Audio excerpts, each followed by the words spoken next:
Welcome to Mallett and Michelle on Dripping Springs, hosted by me, Michelle Lewis, and Steve Mallett, who has to nap after socializing for more than 10 minutes. I think you used that one already. Did I? Yeah, that's a pretty common theme, though, isn't it? Did I really? Well, you know what? It reminded me was Founders Day because we all needed naps. Oh, Did I use that yeah. one already? I didn't mark it off my list. I don't know. I've got so many that good. I thought you'd be running out by now, but let me do mine. Okay. And Michelle Lewis, who can Tetris an entire storage unit of staging items into her tiny, tiny little car. You should have seen. I did say it was when Brock was here.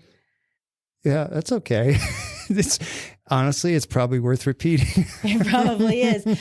Yeah, you should have seen my car about 20 minutes ago. I know. It's full of staging items. I was surprised that Gracie could get in there. I feel very bad that I just reused one of my Steve-isms twice and I didn't mark it off. Well, we're not going to go back. Okay, well. I thought mine was pretty good. I thought yours was pretty good, and I am pretty good at Tetris. Well, and she's probably going to get mad at me, but I'm going to mention it. Gracie, my daughter Gracie, is here in the studio. We don't have her on mic, but she's sitting here listening to us and making funny faces now. Welcome, Gracie. Say hi, Gracie. Oh, so Founders Day. Yeah, you mentioned it. I'm still not recovered from that. Dude. What a weekend. Okay, so I've decided next year that the Mallett Integrity Team booth is on Sunday is going to be a nap booth. I think that's what we should do. So we'll bring guys in or people in to do massages, and then we'll have a little air conditioner set up over in one corner, and it would be a popular booth. I was exhausted Sunday. I could not move, and I just sat there. I think I know. We just waited for people to come up and talk to us, didn't we? Hey. I love the parade, though. Oh, that was so much Parade fun. was fantastic. Yeah. Parade was my favorite by far. And seeing so many people and the kids back out there and throwing the candy, and it was great. Yeah, I got all the candy. I had some kids out of the way. You did. You got a good amount, didn't you? But this was the first year they had the barriers up too. Yeah, I know. Which is a good idea. Yeah, because, kids run out there underneath those floats grabbing the candy. That always worried me. You want to hear a founder story that I think is kind of funny, but not really funny. So, Todd, my husband, had a heart attack 11 years ago, right?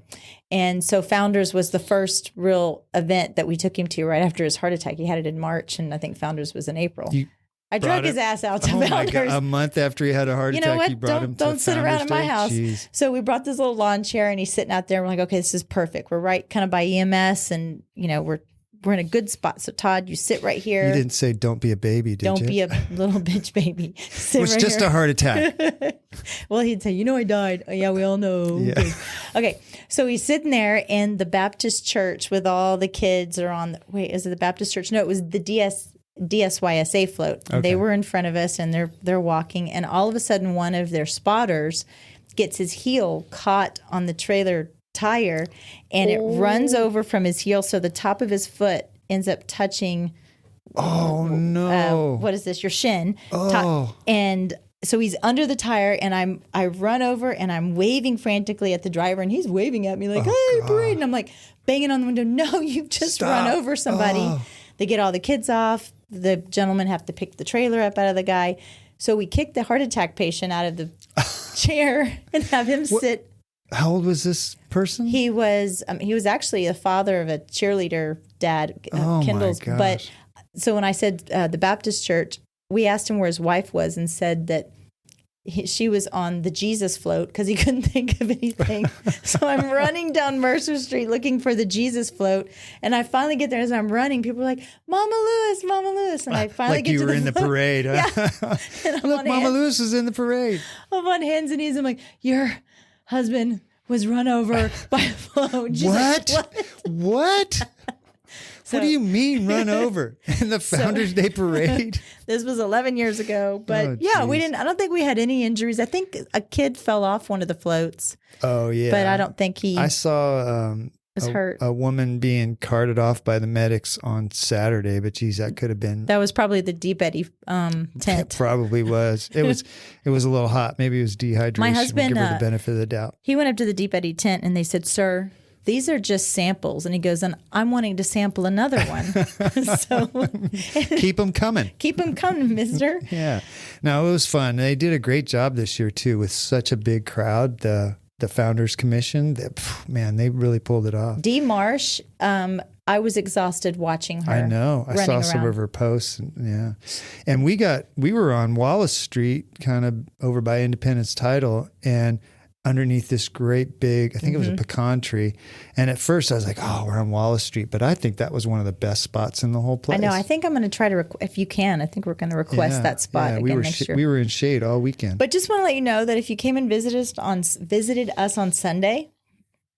That was not our highest energy level. We were a little tired. Yeah, but it was fun. So we were just a little tired. You and I were talking last week. There was that Facebook post about the cyclist that got ran over on Creek Road. Yeah. And I thought that would be an interesting topic for us to talk about. So some people might not have seen it. It was on Dripping Springs Neighbors. And somebody posted that, hey, don't go down Creek Road. There was a cyclist run over and traffic has stopped both ways, which is that's not a good sign. That probably means something terrible happened. Yeah.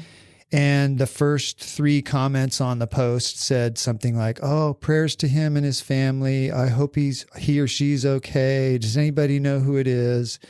And then after that, it went downhill fast. Well, people are just ugly. Well, yeah. So the first couple were, why do these people ride out on the roads? They've taken their life in their hands. A lot of those cyclists are a-holes and shouldn't be out on the road. And then it actually got worse from there about, forcing people not to ride on the roads. And you had some comments about, is it smart to be out there? You and I differ on this, and I get it because you're an avid cyclist, and you Advid. No, you just made up another word. Screw you, Mallett. Avid. I got this. I'm tired. I need a nap. I think you got Advil and Avid confused. You're an Advil cyclist. I'm an Advil cyclist.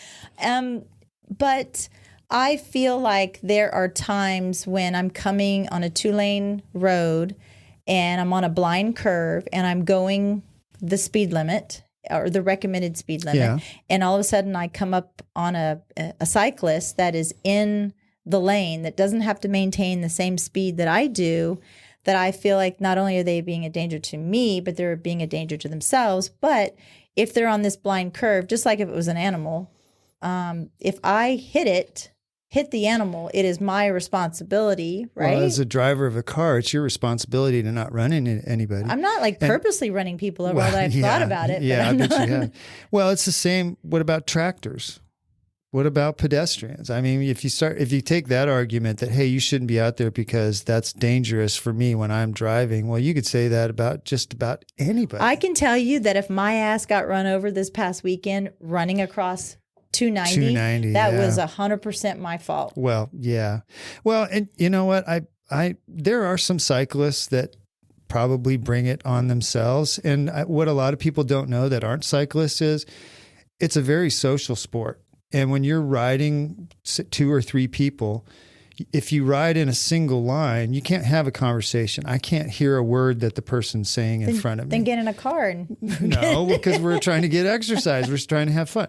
So when you're on a backcountry road and there's not many cars, we're going to ride side by side. We're not going to take up the whole lane, but we're going to ride side by side so that we can talk and have a conversation. If we know there's a car coming, one of us is immediately going to pull behind the other one and give you as much room as we can. Well, you're a courteous bicyclist, but I see more times than not, whether it's on Thomas Springs, Circle Drive, Creek Road, that there are more people that are not that way, and they're not read the room. I will tell you, I disagree. I do see people riding on like Fitzhugh Road, which is there's a lot of traffic. There's no shoulder. People are driving excessive speed. If I know that some cyclists, that's the only way they can get out to the lesser traveled roads, but I disagree with that. I don't think they should be riding on those roads. I don't think I would say I prohibit you from riding on those roads, but as a cyclist myself, I would say that's just not smart. I've been riding 35 years. And I've had some really close calls with both cars and people in cars being idiots, you know, accidents that almost happened and then accidents that were almost were intentionally caused. I was riding in California once on Lake Wolford Road, and I'm riding up this hill and I'm not going very fast. And I heard this whoosh right by my head. And I thought it was a car that had gotten real close to me. And I lifted my head up, and there was a guy standing in the back of a pickup truck with a shovel. And he had swung a shovel at me. And that was before you rode with helmets. That was actually before helmets were even a thing. So that guy traveling at 40 miles an hour, if he would have hit me with a shovel, would have killed me. Not to say that I've never thought about hitting you in the head with a shovel, I'm but sure you think about it constantly, Michelle. So what do you think like out here in the hill country, you're right. You know, you have a right to exercise the way you want to exercise, but I also have a right to not enjoy, to hit me. Not to hit you with a shovel. Put the shovel away, Gracie. But is there a solution to where we do take one of those pretty roads and we put bike lanes? Or I would love that. I mean, that's just a cost thing, right? Is the county putting the money in the places where people will get the most use out of it. I think that if the county said, "Hey, we're going to do a bike lane all the way down Creek Road," which is probably one of the most traveled cycling routes in Hays County, I would argue. There would be people that say, "No, you can't take the right of way in front of my house," or "Is that a great use of the money? We should spend it in other places." I would love to see that personally. That's probably the answer. But cyclists have gone a long way in the last few years. If you look now, most of them have red blinking tail lights. A lot of them wear bright fluorescent clothes. I have a neon green cycling helmet. We're trying to be as visible as we can.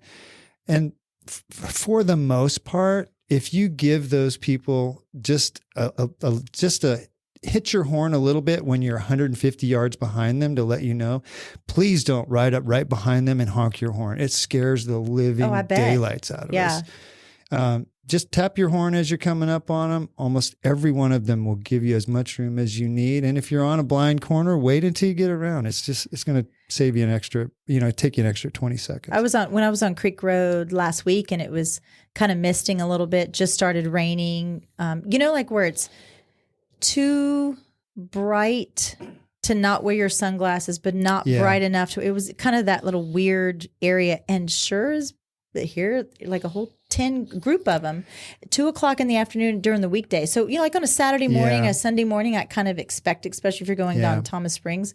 But I don't even see any signs, caution signs, bicyclists or anything like that. And so maybe that's something just even as simple. If the county would put up signs on Creek Road that said caution cyclists, cycling route or something like that. Because there's probably half a dozen roads out here that are very popular with cyclists. And myself, I look for the least traveled roads. The problem is a lot of the very the roads that are not traveled very well, they're not very well maintained either, so they're not fun to ride on. The roads that get a lot of traffic are the smoother roads, so there's always this balance, right? But I guess that's probably why our guest today, Dennis Baldwin, creating the skate park. And I look back at the Veloway that was created in Circle C, and it would be great to have something like that in Hays County. Oh gosh, we can't even get roads built. Oh, I know, so I know. Yeah, there's another conversation for another day.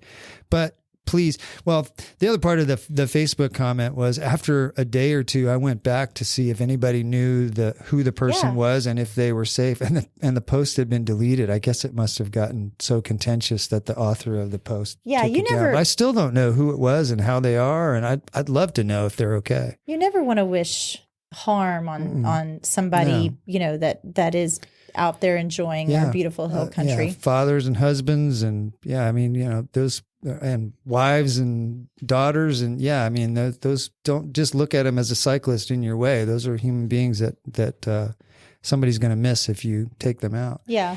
You had something you wanted to talk about. Well, I just thought, we had a lot of interesting interactions, founders, and we're kind of talking about, you and I, we don't always kind of sit on the same side of the argument, like with the bicyclists and everything. But I saw this quote and I thought it was kind of cool, and we've kind of adhered to it. Don't let the same snake bite you twice. Ooh, that's and true. So, Steve, what do you do when you know someone doesn't like you? Like, do you have like a go-to move that when you know someone doesn't like you? I do one of two things. Either I am so nice to them and over the top, or I never talk to them again. Yeah. And I ignore them, and I just, like, if I see them at a party or something, I might go, hey, but I don't give them any more than a time of day. It depends on the circumstance. What do you do? It depends on how much I've been drinking. Oh. So after you slash their tires and throw a drink in their face. No, I would and vomit never in do their that. shoes. I would never do that. What's your ever. go-to move after that? I try to go over there and make them as uncomfortable as I can, just like sugar sweet. Now I think I'm a nice person anyways, but if I know you don't like me, I'm going to be extra sugar sweet nice, or nice to the people around you so you look like the jerk. That's actually a good one. I do that. You one do? I do that one sometimes. That's actually a pretty good one. Yeah, you befriend the people that are good friends with them so that they're like, what do you mean, Steve? He's a great guy. Yeah. Yeah, why are you complaining about him? Well, when you have the booth and you have a lot of people, being in real estate, it's interesting. Especially being in Dripping Springs, elite real estate, we were with a whole group of different agents, and you think, oh, you're in competition with each other, but we're really not. We're there to lift each other up and kind of encourage each other. And so it's kind of confusing. Our group that we have is confusing to a lot of people. Like, why would you be in a group with someone that you're in competition about? But, we were next to Cody George's, the Magnolia Realty. I took their mimosas and donuts all weekend and used their bathroom. And their bathroom. I did not care, but it's a mindset of that there's not enough business to go around that makes people think, why would you guys be in, a sort of partnership with each other? It's not a business partnership, but it's the mindset of there's plenty to go around. And if we all make each other better real estate agents, then we'll all do better. That's the mindset. We're not competing with each other and it's a very small pie and we're all trying to take an extra slice out of somebody's. We want that pie to get bigger. So we all make more money. I also feel like there's some professional accountability in being in a group like that. And then if you feel like you are the smartest person in every room that you walk in, you're not the smartest person in the room. There's always somebody you need to look to. I've been doing this 20 years, and every time we have a mastermind at Dripping Springs Elite, I learn 4 or 5 things, and I go, whoa, I never knew that. Yeah. So just kind of, what founders – just seeing so many different people that, I've lived in Dripping Springs going on 16 years now, and watching this town grow. And you were talking about the contentious Facebook post about people being ugly. Like, that's not who we are. That's not who we strive to be. That's it's 25 or maybe 30 people that comment all the time and kind of drag those conversations down. But I think for the most part, most people that saw that post about the cyclist went, oh my gosh, I hope they're okay. Well, and that's Dripping Springs. One of the other things that came to mind was, if you don't like me, you don't get access to my life anymore. Yeah. So if you are a friend of mine on Facebook or Instagram, and you are no longer my friend on Facebook or Instagram, it's because I have not allowed you to have access to my life anymore. I don't just accept everything. I actually think that's kind of smart. That's probably the way it should be, right? We have these people that we go, I'm friends with them, but we're not really friends with them. It's just somebody you got a casual connection with on Facebook or Instagram or Twitter. It was a lot of fun, though. I felt like a little bit of just the old community, the old drip this weekend, just sitting there watching the parade. It was a blast. Yeah. It was a lot of fun. Hey, I just wanted to do this story real quick. I've had it in the stack for a week or two. And since we kind of went on a real estate tangent there, you and I have been talking about these home builders, these track home builders and selling entire subdivisions you to said that. That investors. Was strange. Yeah, there was an article in the Wall Street Journal about 2 weeks ago that these big investment firms are buying up entire neighborhoods, like 300 and 400 and 500 home neighborhoods. So instead of Founders Ridge comes and the builder puts a model out front and private buyers come along and buy a house for themselves and it's their residence, they're selling the entire neighborhood to one purchaser, which is an investment firm. And according to the Wall Street Journal, there's $89 billion in capital waiting to be spent or that is dedicated to be spent on buying up complete subdivisions, and only a quarter of it's been used. So there's still 60-something billion dollars out there in capital waiting to be spent to buy up brand new neighborhoods. What's the end game with that? Like, why are they doing that? Well, it's a great return on their investment, right? They buy 500 homes, and it's basically like an apartment complex, right? But you got a yard and all that. Mm-hmm. And they put tenants in there and they rent them out, and they got income coming in from those, and they got write-offs from all the taxes and all that. And then when the market's really good, then they sell them. It's a great investment for them. I could see that, the affordable living aspect here in Dripping Springs is getting kind of harder and harder the first-time home buyer. So, well, the problem is that it's, one of these subdivisions gets bought to an investor like that. They're not giving them a deal on the price. The investor's just buying it. So it prices people out of the market, which crushes the American dream of homeownership. Yeah. Basically, if this becomes a business model that perpetuates, we could have entire cities filled with single family homes where you can't buy one for yourself. You have to rent it. So if you get a job offer in some town and all these homes they're all rented, you can't buy one even if you want to.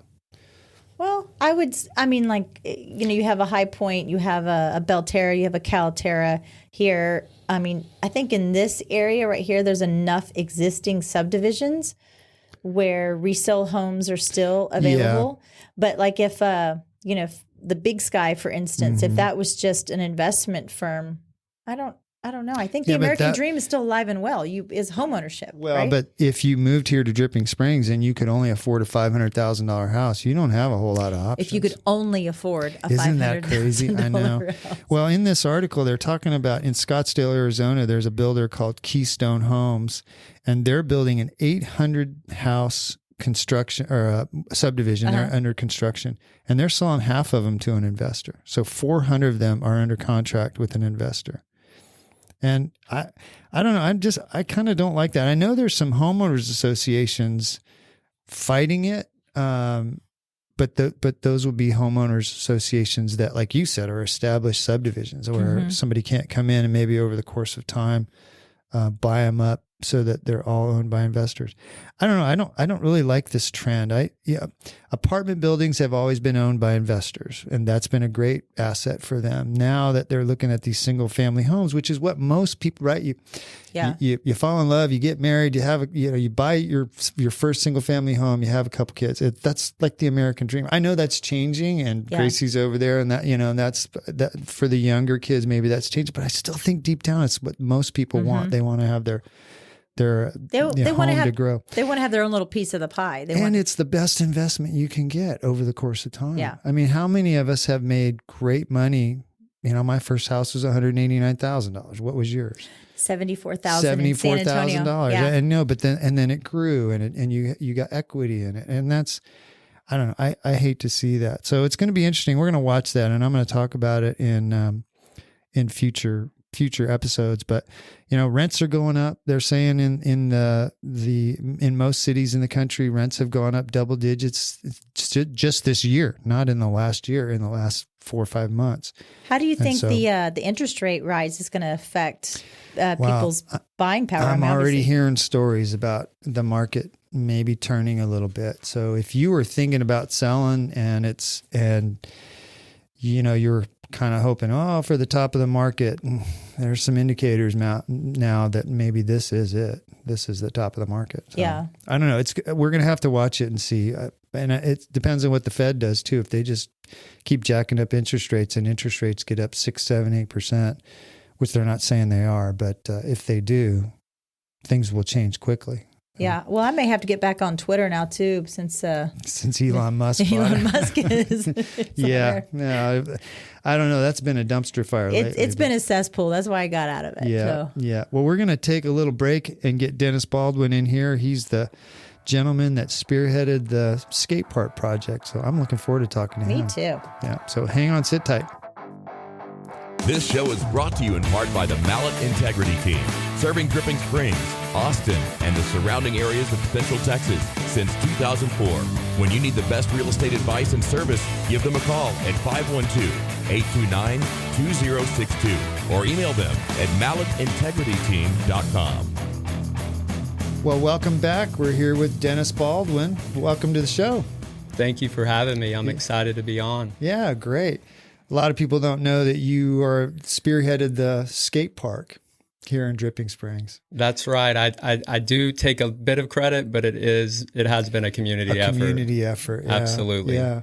Well, we're going to talk a lot about that here in a minute, but what brought you to Dripping Springs and when did you move here? So my wife's family is from Austin, and I guess many years, we got married 20 years ago, and during that time we would come down to visit for Thanksgiving, Christmas, and her aunt and uncle lived out in Sunset Canyon, the south side behind the gates. Okay.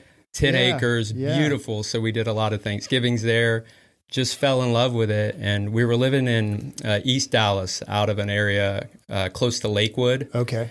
And we just knew our kids were getting to the point where we needed a better education, maybe. We wanted to keep them in the public school system. Yeah. And so found Dripping, came down here in 2011, fell in love with the schools, and have just enjoyed it ever since. Rest is history. Huh? Absolutely. Yeah. And you got two girls in school? I do. A senior and a freshman. All right. What are they involved in school? The oldest, Ella, she's her big deal has been club volleyball. Mm-hmm. So, there's a part of me that wants to advocate for girls in skateboarding, because if you're a girl in Dripping, there's just a handful of programs, and volleyball definitely sucks a lot of them in. Yeah. So she did club and did high school ball, but she's going off to school and just going to enjoy the college experience. All right. Where's she going to school? She's going to go to OU.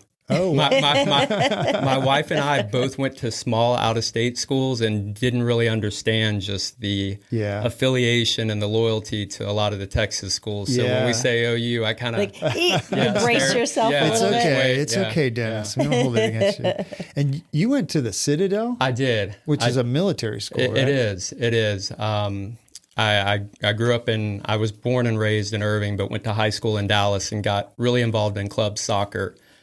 And so there was this feeder program that sort of exposed you to different universities where you could, basically look for scholarship opportunities. So my number one choice was Notre Dame. I did a camp there. I loved the school, but they weren't interested. So the Citadel showed a little bit of interest, right? Got a little bit of money and went off to play there. I went for a visit. I didn't really know at the time. Of course, you go onto campus, it's super military. Yeah. But you don't really see all that goes on behind the scenes, right? So that's when my first day that I showed up, it was an eye-opening experience. I bet they duped you a little bit. They did. They I think if you're sort of a recruit, they want to, keep it a little bit. Sugar-coated a little bit. Absolutely. Are you required years of service afterwards to the Citadel? You were not. I would say at the time that I graduated, about 30% of the senior class would take a commission. So I did not, but a lot of my classmates did, of course. Yeah. Did you like that style of schooling? Looking back, I wouldn't have it any other way. Really? At the time, it was miserable. It was challenging, but I'm always, through skateboarding, I think it's taught me a lot of resilience and perseverance.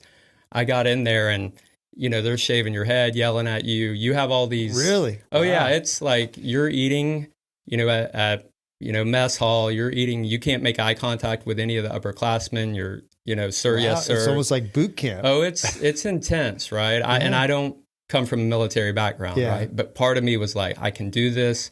And then, of course, the other part was like, what the hell did I sign up for? I mean, the first night, probably the first week, I called home and I was crying to my dad.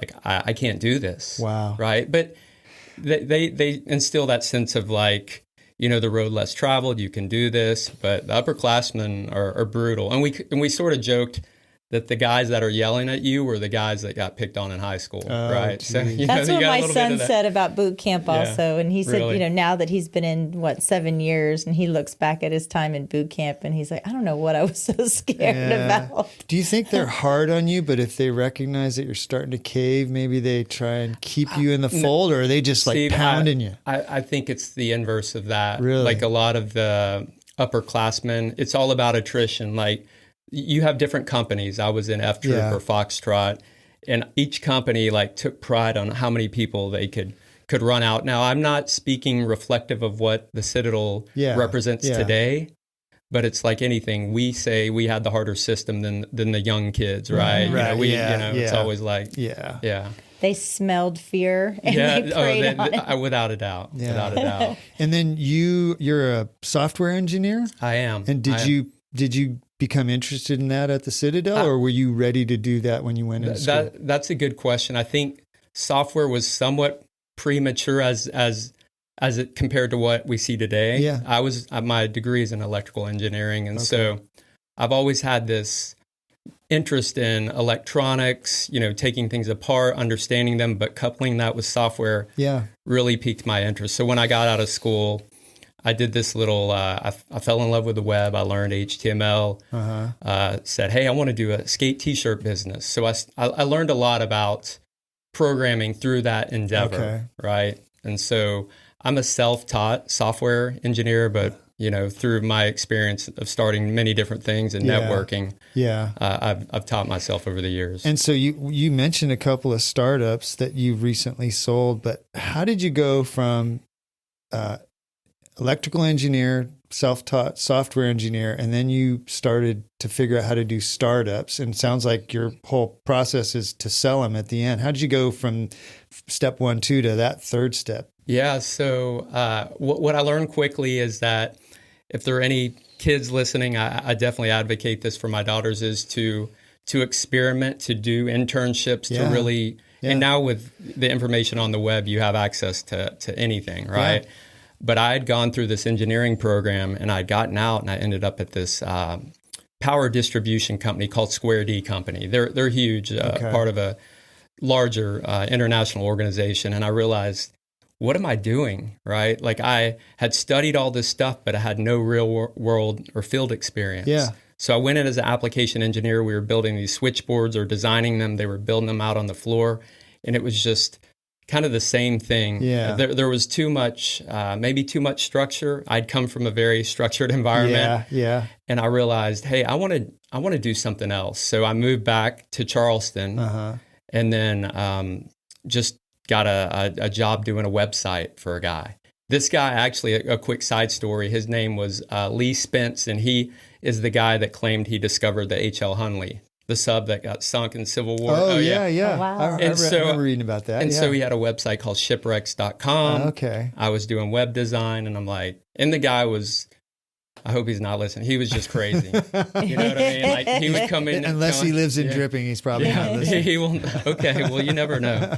So that really piqued my interest. He was, selling books online, right? Yeah. So I was like, okay, I can do this. And fast forward, I did several things, came back to Dallas and realized that, software is not that hard, right? Once you understand the principles, and I guess, they say the earth is flat as it relates to startups, right? You have access to information, and that led me down the path of basically building applications and then work. I learned a lot through a mentor of mine in Dallas. Okay. We raised money together and did some fun things. So who taught you how to raise? I mean, that's the biggest part of a startup, right? Yeah. Who taught you that part about raising money? So this was a company in Dallas that was doing what's now known as IoT, Internet of Things. Okay. Back then it was called M2M. Think of Alexa, anything connected now, right? Yeah, everything is pretty much connected.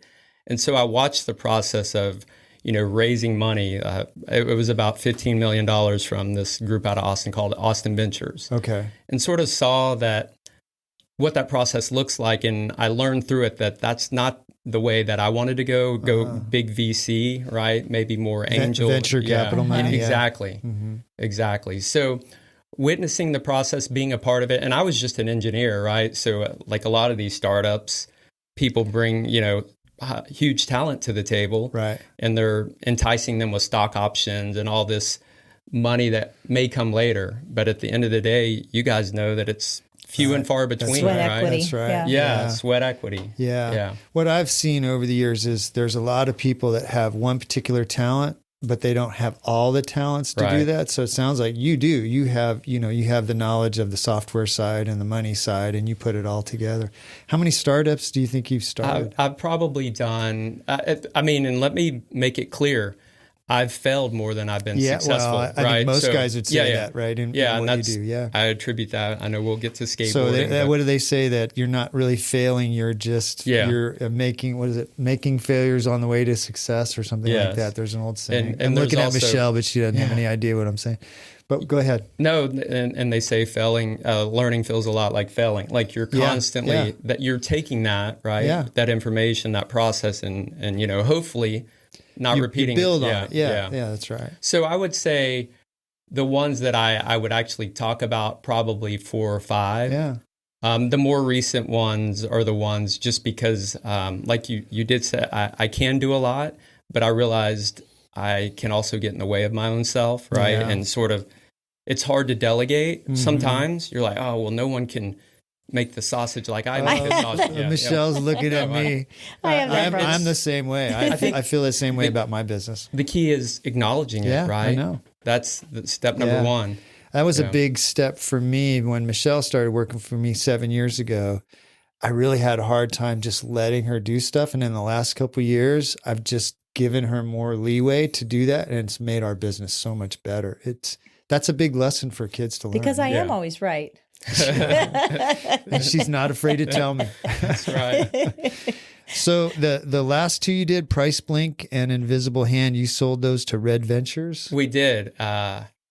It's weird. I put it down on the sheet just because I haven't really talked about it. And most people know me as just the skate guy. Yeah. I'm happy. Well, that's part of our show is that we want people to know, most of us have just this singular sort of figurehead. Like most people know me as the real estate guy. Right. You're the skateboard guy. We want people to know who we are as individuals. So that's why we're talking about it. I want to know what the invisible hand guy is. I love that. And hopefully my kids listen and maybe they'll learn a thing or two. Yeah, it's true. Yeah. Yeah. So back in 2010, right as I was phasing out of this startup that we sold to a public company, and once again, I just, there was a 4-year vesting. I made it 3 years, and I was just like, I don't know. Is it going to be worth it for me to make it another year? I was like, no, I want to leverage my time. I want to move on. So that allowed us to come down, buy a house here in Dripping.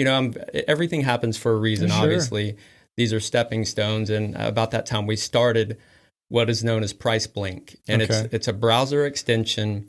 Many of your listeners probably use Honey or have heard of Retail Me Not. Those type of couponing and price comparison. Yeah. Price comparison was very special because at that time, everyone was doing coupons. Use this coupon when you check out. Honey really mastered that when you went to a checkout and you could just click once and it would apply all coupons from that merchant. If you think about the old days of the web, you'd search for a coupon, you'd go copy it, you'd paste it. Right. 9 out of 10 times it wouldn't work. Right. That's true. Honey aggregated it. Retail Me Not originally aggregated them all, but Honey added this ability. Boom. We're going to cycle through all those coupons with one click. Okay. So Price Blink was centered around coupons and price comparison. Honey started around the same time. I keep mentioning Honey because they, 2019, I think, maybe 2020, had an exit through PayPal. Oh, okay. $4 billion. Ooh. A browser extension. Wow. I know it's mind blowing, and I'm not motivated. I'm not the Mr. Capitalist. I just was so blown away by this company that basically was doing what we were doing, right? And we just saw a lot of people come and go. We raised zero money. We bootstrapped it, the three of us, with contractors, and so we said, and we'd been courted over time over the past 10, 11 years by various companies, but Red Ventures came along, and actually, let me back up to get to Invisible Hand. Yeah.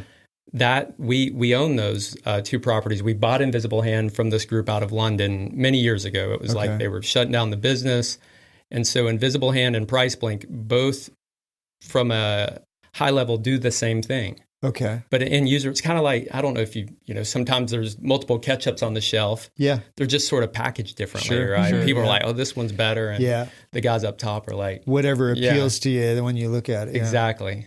So that's what Invisible Hand was, just it was actually a better looking product, but it did the same thing, coupons and price comparison. And so we had these conversations with Red Ventures, who last year bought CNET. I'm not sure if you've heard of CNET. Yeah. I looked through some of the brands that they have. Yeah, CNET was the biggest one that I'd heard Exactly. of. I've heard some other ones, though. It was mind-blowing, and so they wanted to sort of take our technology and add it to the CNET shopping experience, right? If you think about the way the extension works is if you go to a website, you're on that website, boom, you do whatever, and then you leave. Right. And you might not purchase, right? You might not come back. Yeah.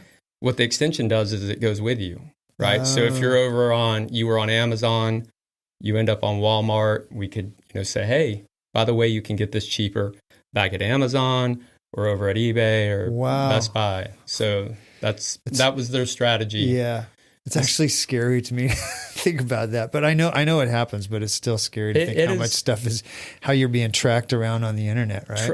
Listen, if you talk to my family, I don't order from Amazon. I'm just so over this whole have it the next day. So, and they think I'm a bit of a Luddite. I'm the same. Yeah.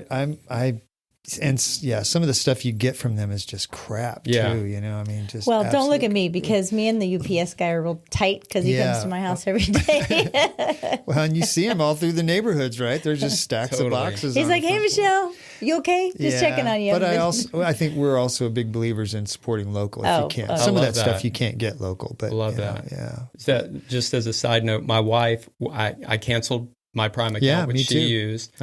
She got her own. Oh yeah, so I know you can't fight Sorry, it. I know. Prime is coming to our house. I mean, Well, and then every once in a while I'll need something, and I'll go, well, the only place I can get it is from Amazon, and I'll order. And then they start hitting you up with, hey, we'll give you a discount. We'll give you 30 days free for Prime, and they just suck you in. The biggest thing for me right now is that gas is so expensive, and so I just ordered something from Nordstrom's the other day. And it was like, if I order it from Nordstrom, I know I'm just going to order one thing. But if I go to the store, I'm going to come back with 5 things. 12, so it actually saved me money just ordering it that way. So what does it look like when Red Ventures bought your company? So what are they actually buying from you? Because you're not working for Red Ventures. I am. Oh, you are? Okay. So part of that is you. They buy you. Steve, not buy you, but you know what I mean? We went through a lot of that. That's such a incredible question. I learned a lot during the process, right? Once again, you learn. You don't have the answers. You can talk to people. Some people have done it. Many people have tried. We're very thankful and appreciative. We certainly, didn't get the valuation that we were hoping for, right? Because you saw this activity up front. And so, over Who time. determines the valuation? So we hired a third-party group, right? They do M&A, mergers and acquisitions, and they're not cheap. But these guys, you gotta have legal representation. Sure.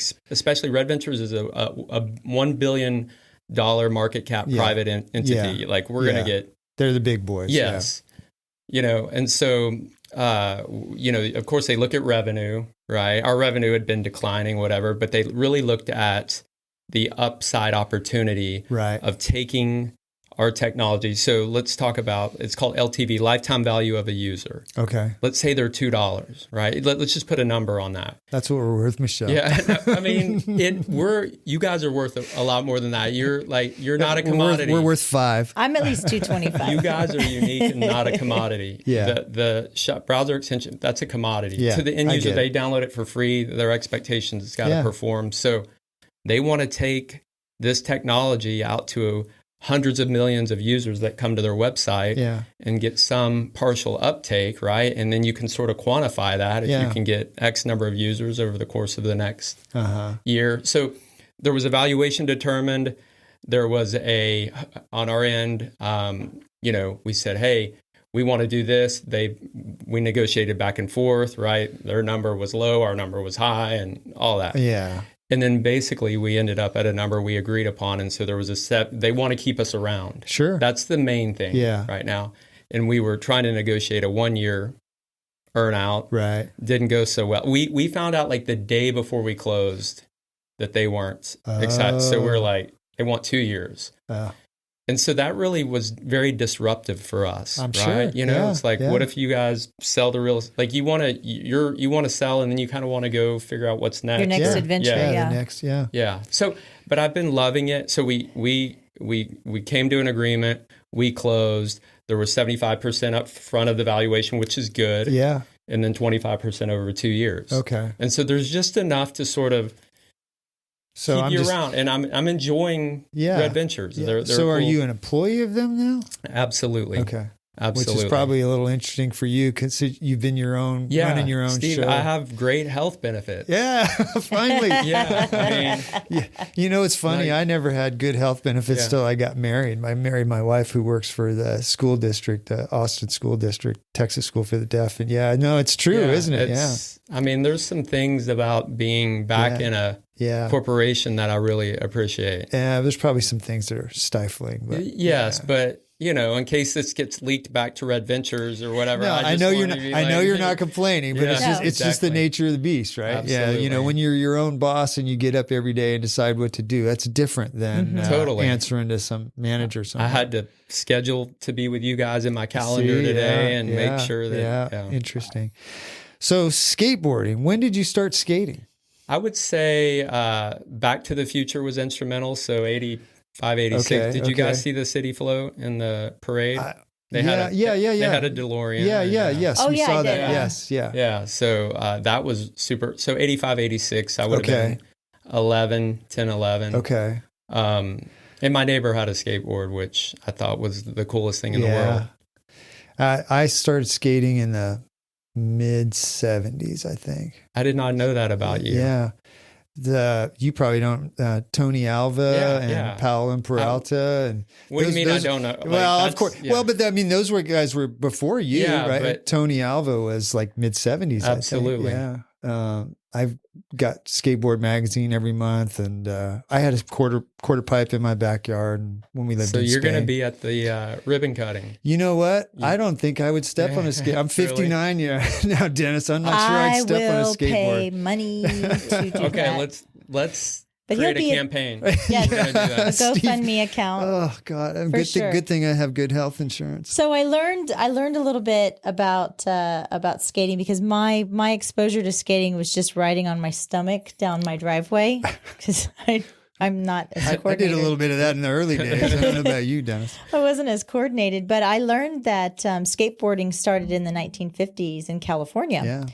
And metal wheels on a piece of wood. Yeah, and they called it sidewalk surfing, which I thought was really cool. But it's also the sixth most popular sport in the world. The sixth. Did you know that? I had no idea. I didn't know that. Well, that's what I'm here for. I advocate for its popularity here, but had no idea that it was. Yeah, it's the sixth most. I also learned that in Norway, they banned skateboarding from 1978 to 1989 due to the high number of accidents.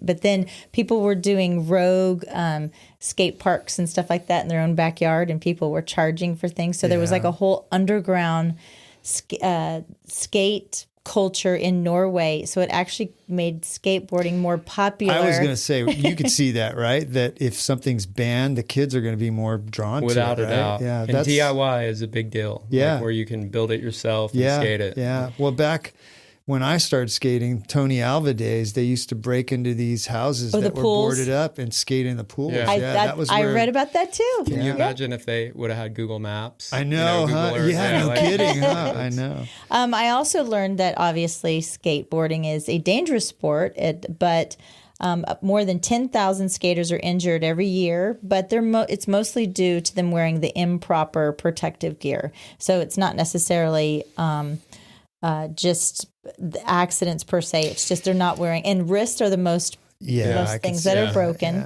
Yeah. Have you ever broken anything, Dennis? I had I've broken a thumb on a snowboard. Oh, okay. And then I had ankle surgery 2 years ago from just wear and tear of skating over the years. But Thank I God walked have down the not. hallway and I put a hole in the She wall. did. She That's fell. all I have to do. You fell and put a hole in the wall? I did. I tripped. with her Wow. head. Yeah. So I skated when I was younger and then took a little time off. And then when I moved to California back in like 81, I went to the Del Mar Skate Ranch and was in one of their kind of medium bowls and broke my ankle. So Wow. they carted me out. And Speaking of Del Mar, have you seen the Tony Hawk documentary, Until the Wheels Fall Off? I It haven't. recently came out on HBO. Is that right? You guys I'll watch have it. to You're watch going to I'll see a love lot it, of the yeah. legends and Yeah. a lot of the history. What's it called? Tony Hawk? Until the Wheels Fall Off. Yeah, I think I've heard of that. It's Well, speaking of It's gonna Tony take you Hawk, back. a lot of people, I know who Tony Hawk is. My kids had they had their game, and I think Logan had his a helmet of Tony Hawk, and we Yeah. had like a full size or like a half pint size of a Tony Hawk, and it was like a remote controls Tony Hawk. Yeah. But one of the things I thought was really interesting was that signature skater shoes are the most endorsed or sponsorship deal. That's where they get their most money, and their endorsements Did or you their know that? I sponsorships didn't are know skater that. shoes. I could not have quantified that, but I could certainly say absolutely. And I'll explain that skaters are maniacal about shoes. Okay. Yes, very. Do you have the latest Nijas, the Shane O'Neills, the half cabs, whatever? And so if you're getting a shoe with a big brand like Nike SB, New Balance, Converse, whatever, Yeah. Adidas, I could totally see that because that reaches outside of skateboarding, Yeah. right? Yeah. Like these people, like the Stefan Janowski, it's like a slip-on. It almost looks like a Sperry. Like a van? Yeah. Yeah. Is one of the best selling Really? skate shoes of all time. The half cab prior to that, but that's great to know. And that does not shock me. Well, Did you ever own Vans? yeah, I did. I had- you probably had them too. The checkerboard ones. black and white? I mean, they're ones. I had They're- pink and purple ones. Yeah. they're a big deal now. Yeah. Oh, I My know. kids, gosh. yeah. Those things are Yeah. like 50 years old. They've been Yeah. around forever, and and kids are They're still still buying. relevant, which I is saw cool. we were at I can't remember where we were, and I think it was a waitress, and she was wearing them, and I go, "Hey, I like your shoes. I had some just like that in 1976." She didn't know what to say. She didn't know what 1976 was. Right. She was like, "Is that when America was Yeah. invented?" One of the most interesting thing I found out about skateboarding, especially being a military mom, is that they were being used by the Marines in urban combat for military maneuvers, exercises to detect sniper fire and tripwires.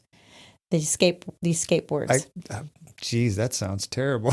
Yeah. I'm gonna roll out here on my skateboard, and hopefully nobody shoots Right. at me. But I think just to kind of roll into what's going on with the skate park. In 1976, Florida in the United States had the first skate park, Oh, I didn't know that. the either. first official skate park. Yeah. So now let's talk about our What was drip that? Kona? Or You know what? I okay. didn't. My I never cite my sources because I don't want someone to tell me I'm wrong. Yeah. But They sound totally legit, so I'm gonna So go with it. and you've been a skater since you were 11, and you still sounds like you still skate quite a bit now. Very right? active. And how old are you? 47. Wow, that's impressive to Yeah. me because I think I'm 59. I think probably 15 years ago I decided I didn't want to do it anymore. But do you fall down still? I do. I think that I skate with a lot of the kids. I think that, okay. and of course there are dads that skate and all of that, but it has definitely kept me physically and mentally young. Yeah. But most the kids, I'm always falling. I'm trying stuff. Yeah. I'm trying to push myself, Yeah. and I think that's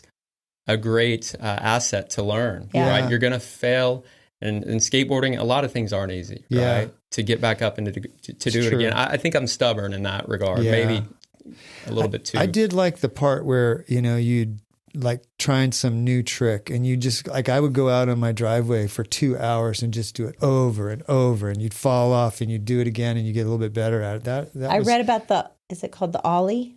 Yeah. Okay, Absolutely. I read about the Yeah. Ollie about when that was invented, but Yeah. So when did you have the idea for the skate park, and how did that come about?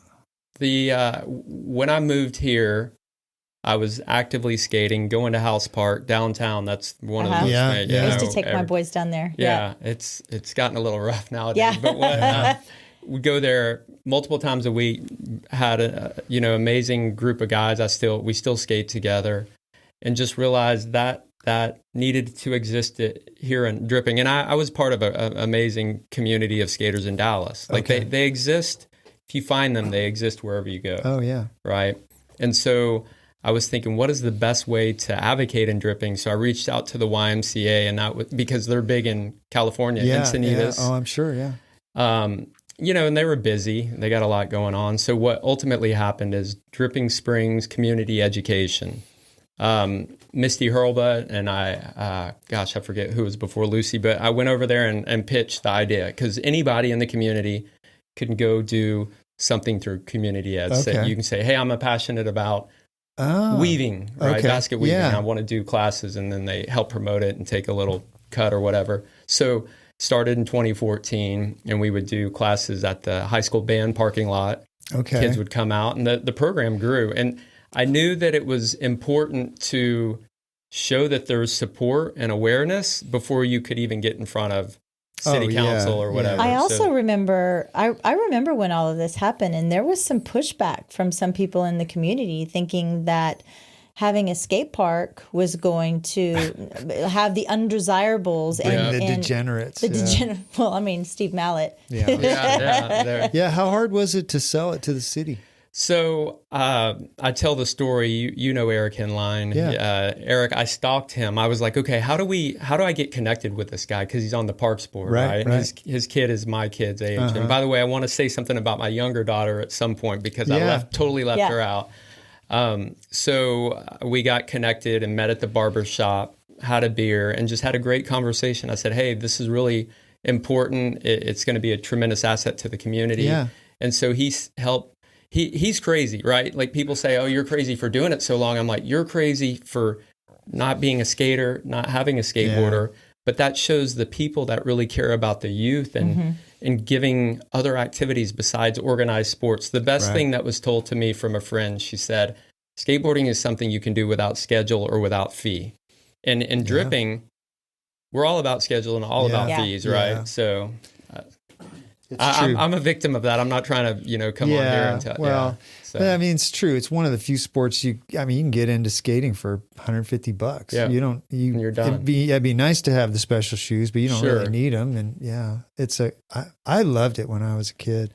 When did the city donate it's 1.5 acres, right? That's right. 2018. Okay. We had this skate park exploratory committee with the city trying to figure out different locations. One point we were talking about the triangle, and that would have been exactly. Even then, it was probably a bad idea, but you're like, hey, where exactly is the skate park going to be located? It's at the very north end of Founders, and where the field goal thing, and there's a trail that goes around that area, and so we're probably 4 to 6 weeks away from the final design. We've done a lot of conceptuals, and we're going to have a community input meeting where kids can come in. Because it's very important, Steve, as you know, is your transition right? How far does your coping stick out? Do you have the right number of stairs and ledges and hubbas, those kind of skate terms? Currently, you were at Founders, you had a booth, and now you have a lot of community buy-in to the project, but you are still looking for funding and maybe big dollar corporate sponsorships to kind of give more outreach to these kids and more exposure and so I was thinking of the best way. I'm glad that came up. I was thinking of the best way to respond to that because you guys are in real estate, right? Well, I'll just hashtag Elon Musk because you need to spot Twitter, so I'll just say exactly. That's what you got to do, and then you can take your cut. That's right. There you go. 3%. That's it. Let me just call him right now. Let me give you my phone number. But I will say that, so we have this footprint of a park, but one thing that we're doing is trying to get a bowl in there. We want to have a park that's a regional destination park, right? That anybody can talk about, anybody can visit. And so we're about $125,000 to $150,000 short of being able to do that. We've raised $750,000, $130,000 on our own through events and all sorts of great support, and then through this Hays County bond, the Parks and Open Space bond.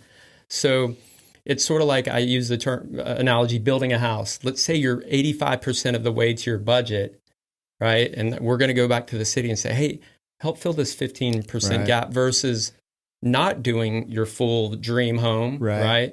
And waiting to do it later. It's one, likely not going to happen. 2, it's going to cost more because you got to mobilize the equipment, all that stuff. So we're going to do it. We're going to go in front of city council. That's what we were doing at Founders, Michelle. We were raising money, of course, but we're getting people to sign up to say, hey, come support us. We've done this before.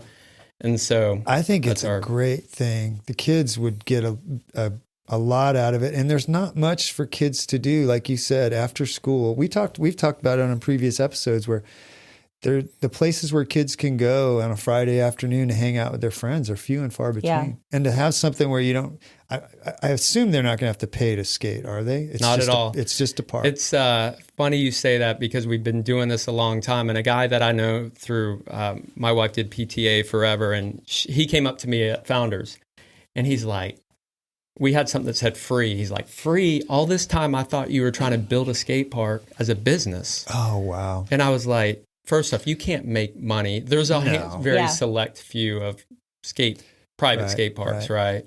And so, yes, this is a free regional skate park that we're building, and we're donating to the city. You just roll up and get your board and go. Get out. That's so cool. Yeah. What's the biggest obstacles you ran into along the way?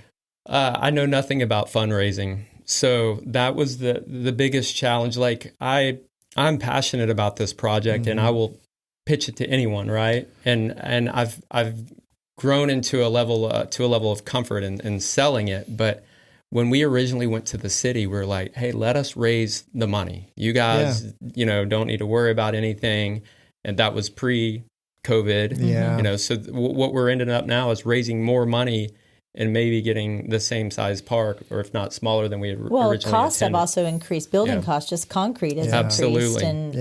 And so fundraising is your biggest obstacle that you run into. It's just not as easy as I thought it would be. It's right? hard. Well, and especially for something like skateboarding. Well, it's true, and it's a substantial amount of money. It's one thing if you're raising $5,000 and people can pitch in $20 and $50. Yeah. But you do need some corporate sponsorship. I wanted to hear your idea again. You talked about it before we got on air about having a Tesla truck in the middle of the park. I think that is super. That's cool. Well, there's a few community members that have reached out and said, hey, we want to donate a art piece, a skatable element, right? And if you've seen House Park downtown, they have this huge, it's called the Iron Wave. It's the name of the sculpture. But numerous video clips get posted on this thing. People are doing crazy tricks, and it's just so fun to ride up and down, right? And we're thinking, well, what about, how do you couple the art or something skatable with maybe a donation or a contribution? And so Tesla, I'm not taking credit for the idea because somebody said it, and I hope I remember, or they tell me that they came up with the idea. But like, if you saw the Cybertruck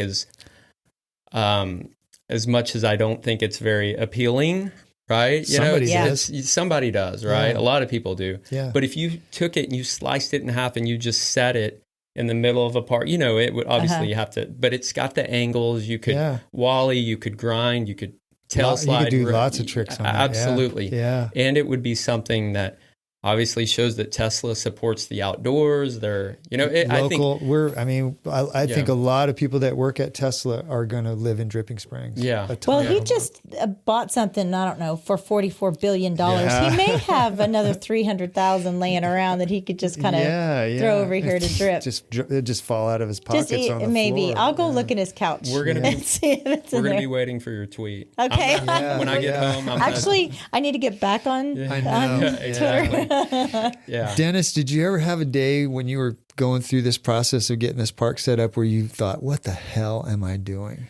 A lot. Did you? I think that, something I don't talk about with publicly is like, I am a person of faith. And so I think that you got to be somewhat crazy or be driven like by whatever to bring something to life. But Saturday morning, I was telling you earlier, we did Founders Parade. Of course, I'm like wondering, is anybody going to show up? And we had the biggest support that we've ever had. I don't know if you saw the float. We had a bench. We were skating in Walnut Springs parking lot. Everybody was watching. It was super cool. Yeah, very So cool. we did the parade, and I was like, man, we put all our energy towards that, and then I forgot, like, oh yeah, there's the booth thing. Yeah. That's more, the parade might be the sprint, the booth might be the marathon, right? Saturday and Sunday. So I got up, we're on Mercer. Shout out to Dripping Springs Community Foundation for lending us their booth, giving it to us for the weekend. And I get there at 6:15 to set up. The wind is blowing. There's people all kind of in our space, and I just put everything out, and then I went home. I told my wife Jamie, I was like, I'm done. Yeah, I'm not. It's if anything happens, it happens. Yeah. Otherwise, I'm just going to take the day off. And then I got a text from one of the high school kids, Zan. And then Nifa. Do you guys know Nifa? Yes. Okay. He should be on this show at some point. That guy he was at the Triangle. He's an amazing kid, and he graduated from Drip, and then now is teaching at Lake Highlands in Dallas. Oh, cool! But he's been supportive of the project. He was out there, and the energy from the youth is really what got me out of bed. Got me off the couch. I was going to say you got reminded of why you started doing it in the first place. Absolutely, and it's funny how that works. And it's because we're in skating together, right? Yeah. Like I hope that these kids realize that they're a part of something. We all are. Yeah. In the community, you guys having me on, Chris Bailey at the DS barbecue cook-off, they came over with $1,000 check. Oh, that's neat. That's cool. And then Eric and his barbecue team, holy cow, they literally came over and handed a $2 bill to one of the kids, and it's like, what's going on? And then gave us all of their donations for the barbecue. It's I like love 300. this town. Wow. Yeah, I love this town. I was like so, physically drained, mentally drained, but emotionally I was high because of that's that. So cool. Yeah. So if somebody wants to donate now, there's a website for it, right? How do they do that? dripskatepark.com, and then we have a little donate button that all goes to the community foundation. You can go to the Facebook page also, Drip Skateboarding. Yes. And it's Dripping Springs Community Foundation are our fiscal sponsors. We get our 501c3 designation through them, so it's tax deductible. Wow. So if anyone wants to donate $150,000 or more, they can do that right online. Yeah. I love that. You should not only tag Elon, but give him the link. I will. Don't underestimate the power of Michelle. What a great story that would be if that worked out. Yeah. So before we go, also, I want you to give a shout out to your freshmen. Talk about your daughter. Thank you. Our Zadie is special. She's a freshman, and she just runs with an awesome group of girls, isn't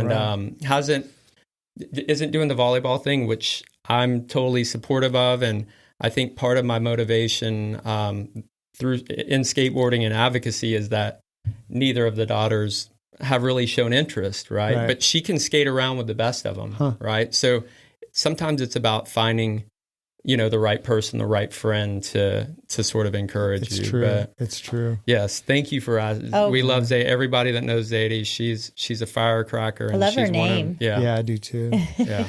So Dennis, what's next for you think? So I would say, like I was discussing, it's, we had a good weekend at Founders. We raised a little over $3,000, right? But it was more of a awareness campaign. Yeah. So now we're in conversations with the city. Mayor Pro Tem Talene Manassian. Yeah, she's amazing. She's been so supportive of this project. That's and now a lot of the city administrators, council members support it. I think they realize it's a need. There's a need out there. But there is the difference between saying you support a project with your words and giving money to that project. So that's what we're going to do. We're going to kind of rally, go to the city council, say, hey, get this in the budget, right? If they can't, they say no. I mean, we could go forward with what we have footprint-wise, or we could start, I learned from one of the DSCF members, she said, you don't realize that once you break ground, it's going to be a lot more attainable or easy to raise funds when you reach out to foundations. Yeah, because it's just a concept, right? Totally. And then at some point when you break ground, it's a reality. It's there, and people, much more likely to write checks. Let's get some money out to them. Let's rally around them, and if only you can, if you can just give $20, $20, or $1,000, or $1,000, or $200,000, or you have a rich uncle, or you have a rich uncle, or a named Elon, a Tesla truck laying around. We're gonna cut it in half. That's where we get who's the Jesse Jesse James. Oh, James, yeah. Jesse James. Yeah, he's the Pope of welding, right? Yes, that's right. Get him a Tesla, let him chop it. Oh, Jesse? love it. Come on, Jesse. Come on, man. We got an amazing We're collaboration. trying to get Jesse on too. That's one of our. Nice. If nothing else, he could donate some art for some skatable art over there. I would love that. Yeah. We're also going to have Dr. Kevin Lewis on here pretty soon. So maybe the urgent care can be one of the sponsors. When you guys get me on a skateboard, see, and I can go over and Kevin can. The urgent care can be one of the main sponsors. I was laughing as this full-fledged skate demo happened in Walnut Springs. The kids were throwing themselves on this bench. Yeah. And then there was Keith Lee. Physical therapy. They were just all nicely sitting there watching, and I was like, "We're future business." This is how it works out. Yes. It's a small town. We all work together. That's right. We are really excited and celebrate all of your accomplishments that you're doing, and I want to point out too, you're just doing this as a community member. You're not getting paid for this. You're not even doing it for kudos. I love the spirit of this town. Well, you have a gift, definitely. Oh, thank you guys. The shout out to the youth here, the guys that I skate with that keep me young, that have supported this project. I truly love it, and we're going to make it happen, and our community is going to be better because of it. And we're going to get Steve on a skateboard for sure. Steve, just even for a little bit. Come on, dude. I saw recently you did some run and you got some great time. He accidentally ran a marathon. Yeah, it's different though. I swear, when I fall down, I don't get up near as fast as I used to. But that's the thing. You don't think about falling down. I will try. Dennis, I'm going to try it. Watch the documentary. I'm going to try it. So, okay. And we got a board. You heard it here first, folks. You heard it here first. We got a board for you too. Oh, right. Is it like 6 feet long? No. But it'll be wide enough. I need wide cruiser board. days. Yeah. Cool. Well, Dennis, thank you very much for coming on. I really, really enjoyed this. I did as well. Thank you guys for having me. Our pleasure. Good luck with everything with the skate park. I can't wait to see it. This show is brought to you in part by the Mallett Integrity Team, serving Dripping Springs, Austin, and the surrounding areas of Central Texas since 2004.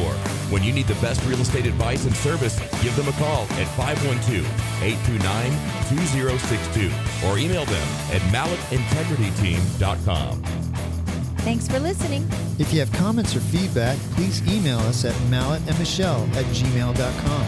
Follow us on Facebook and Instagram at Mallett and Michelle. Listen to us on Apple Podcasts, Spotify, and Stitcher. Please follow us and leave a review. Thanks again for listening.